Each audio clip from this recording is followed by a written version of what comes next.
Allah ba daban ubana bane wannan, ni kawai tattara kayana zan bar garin nan. Kawai dai dan na bi shi sau da kafa ne.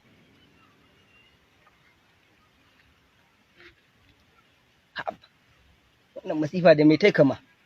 Wallahi kawai haɗa kayana zan yi, ana cire geron nan bar ƙauyen nan. Na rantse da girman Allah. Dan yaran tafi Lagos wajen maman Monday. Maman Monday ai sai wajen maman Monday nan da raba da mai tai kama malam. Muka kare yake na a kankare. Wannan rayuwa ce. Kai kana can kana taka sabgar. Kana can kana taka sabgar amma Shafi'i, barka da aiki. Yanzu Shafi'i, saboda ba ka da mutunci yanzu dan noman da kai kenan tun safe. In turo ka noman nan lalaci.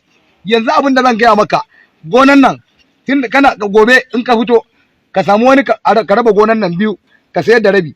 Ni gaskiya caca zan shiga. An cinye ni wallahi jiya cacar bate. Jiya cacar nan ta bani kahi. Jiya caca ta ban kahi. Yanzu gaskiya ka ajiye ni ba abinci babun tayya. Ga 50. Ka je ka ci abinci. Ka nome min sosai ba. Ka tsaya kai noman gobe in wani ya zo ka sayan da yabanyar rabi. Caca zan shiga. Saboda jiya caca an cinye ni. Ka raba ta biyu ka sai da rabi. Ka samu mai sayan rabi. Zan sayar saboda zan shiga caca sosai gada. Yanzu abin da za ka yi ni zan tafi wajen caca.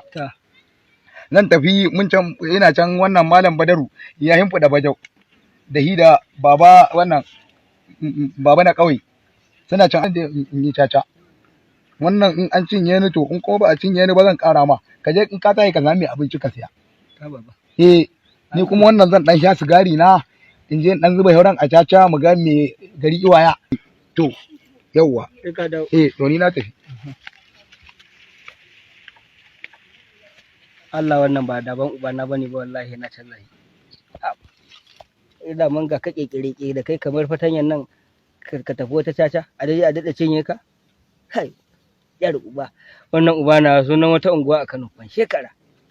Wai yadda ka san wani hotel Zambrosh. Amma wannan uban na gaskiya ina kowa yana da can uba amma banda ni. Na kama gaibu. Alquran na zo a gidan gaibu. Alquran dai dan biyayya dai. Komai za ka yi dan biyayya ne amma ba daban bai ina canza uba. Billahi la ilaha illallah na canza shi. Kai noman ma ajiya zan yi. Alquran na aji kawai tafiya ta zan yi. Gaskiya ba zan iya da wannan wahalar.